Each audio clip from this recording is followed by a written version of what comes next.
Hello guys, welcome to the channel. My name is Sven and today I want to talk about microdosing isotretinoin and how it can help you if you have mild acne that doesn't seem to go away, so it's very persistent.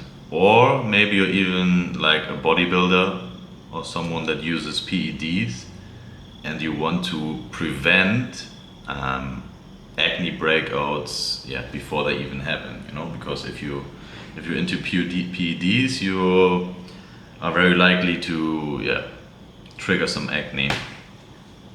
So before I want to get into my experience, I kind of want to get down to the basics, like what is acne even, what is isotretinoin and how does it work, so that way we can understand better how it will help us.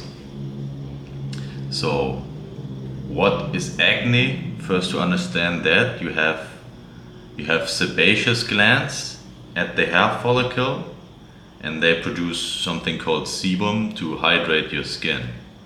So if these glands produce too much and your hair follicles are clogged, the sebum builds up in the hair follicle and gets inflamed, and that's basically a pimple.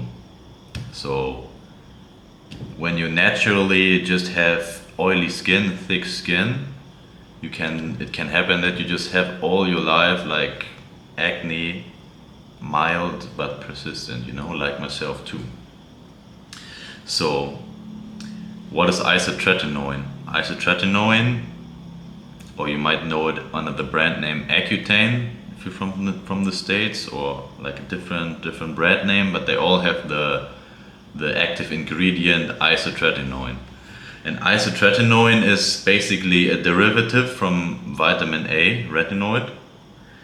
And how it works is it basically down-regulates the sebum secretion, and as a result of that they also kind of shrink over a period of time. The exact mechanism of action, how isotretinoin works, is it's not fully known with a lot of things in medicine, but that's just to come back to the point that there are a lot of side effects which all are also dose dependent, of course,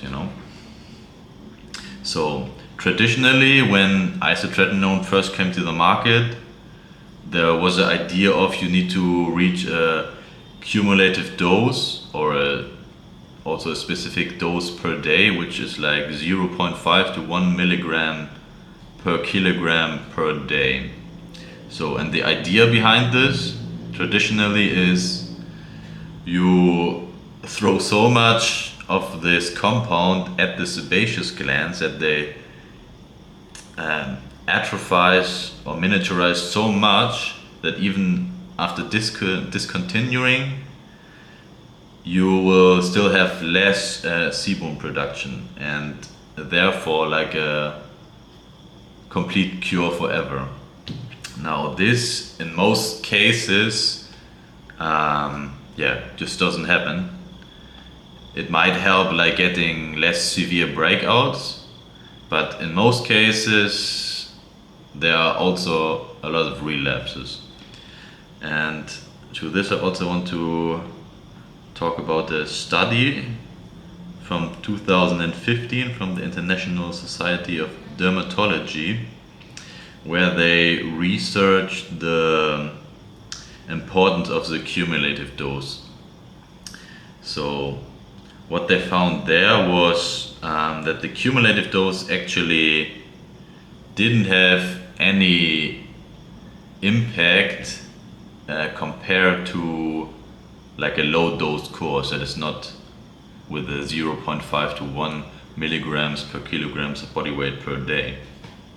So that brings us to the idea of maybe we can do a lower dose course, or maybe even microdose.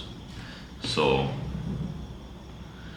now I want to talk a little bit of my own personal experience. And I myself also had mild acne all the time. When I was a teenager, I had like also some severe breakout, and there I was also on some traditional Accutane courses, which in the end it always came back because I normally just have naturally oily thick skin, so there was just always a little bit of acne. And so I tried everything like topical retinoids, antibiotics, skin products here and there, moisturizer, cleanser, whatever. And what this basically all did is just irritate my skin, dry it out, and then you try to apply moisturizer with a lot of other chemicals, would just clog my pores again. So in the end, it all didn't really work. And then I came to the idea using isotretinoin again, but in a very, very small dose. Microdosing. So I'm from Germany, Europe, and let's say here we are a little bit behind on, like, let's say, new ideas in a lot of fields. So here that wasn't really a thing that anyone talked about, like microdosing Accutane or isotretinoin. So I kind of did it on my own, experimented a bit, which I of course don't recommend you do. If you want to try this, always of course try to talk to your dermatologist, and hopefully he's maybe result orientated, let's say. The idea of microdosing, what that actually in the end did for me, also right now I microdose Accutane. What right now I don't use any products, any soap, any moisturizer in my face, just water, because for me just not putting any chemicals or whatever on my skin is just the best. So my skin can kind of regulate and keep the normal acidic barrier of the skin and regulate it itself, and it's just much better, cleaner, and not irritated at all. That's for me always like a big point. The skin is not irritated. So here and there then on microdosing Accutane I still get a pimple here and there, like I still have some sebaceous filaments or blackheads a little bit, but I'm still microdosing Accutane to kind of keep it a little bit lower, so basically everything still works, all the systems in your body still work to a sufficient extent. The skin is still hydrated, but the excess kind of secretion of sebum and therefore getting more and more pimples is of course kind of blocked this way. So of course isotretinoin has a long list of side effects, and all these side effects are most likely very dependent on the dose, of course, but there's some things you definitely need to look out for, which is, first of all, it's teratogenic, which means it can cause birth defects. So of course, if you want to have kids, if you're a woman, you cannot do this. Second of all, hepatotoxicity, which means it can have effects on your liver enzymes, which is a thing to look out for. But this is probably because the vitamin A, also the isotretinoin, is fat soluble, which is why your derm probably told you to take it with some fat. And all fats in the body are processed in the liver, kind of, which can put, of course, more stress like this. But if you microdose it, this of course decreases the stress by a huge amount for the liver. Side effects I personally noticed on isotretinoin, especially on like the higher doses, was of course the dry lips and the dry skin, call that a side effect. Joint issues, the joint get a little bit dry, let's say, and a little bit more vulnerable. Hair thinning, big point for probably a lot of you. At like a little bit higher traditional doses, I get like really severe hair thinning. So which of course after you discontinue come back, because it's most likely something called telogen effluvium, if I pronounce it correctly, which means you basically have more hair in the sleeping state kind of the hair follicle. So you basically have less hair at a specific time on your head, which is not hair loss technically, like for example androgenic alopecia, where you really nearly forever kill your hair follicles. So what do I do right now, or what is my current protocol? Currently I'm taking 10 milligrams every other day.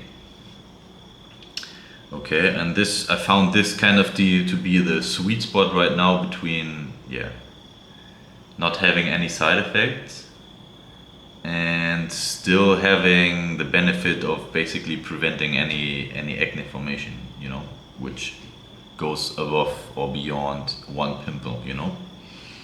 So this way, again, actually right now I don't use any soap, any moisturizer, just wash my face with water, perfectly hydrated skin all the time, and no irritation, no pimples. I'm probably gonna continue this for at least a couple of years and then have some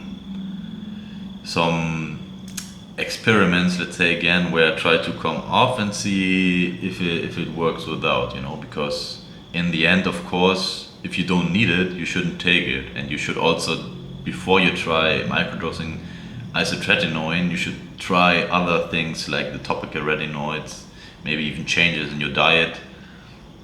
But if all of this doesn't work, you might want to consider this, talk to your dermatologist, and maybe he can get you on a protocol, you know. Another quick little side info would be, a lot of people might know Brian Johnson and his blueprint, and recently he announced kind of that he takes 40 milligram, 40, twice per week, which is even, I wouldn't even say that it's microdosing anymore, but yeah, he probably does it because he wants to help his skin, his skin cells to turn over faster, because he's about looking younger and whatever.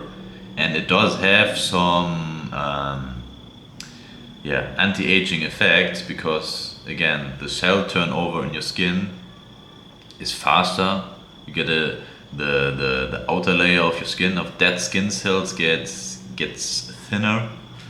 So yeah, that definitely helps in rejuvenating the skin. That was it from my side. If you have any questions, let me know in the comments, and keep in mind that it's kind of only my perspective. This is not medical advice. Always talk to your doctor.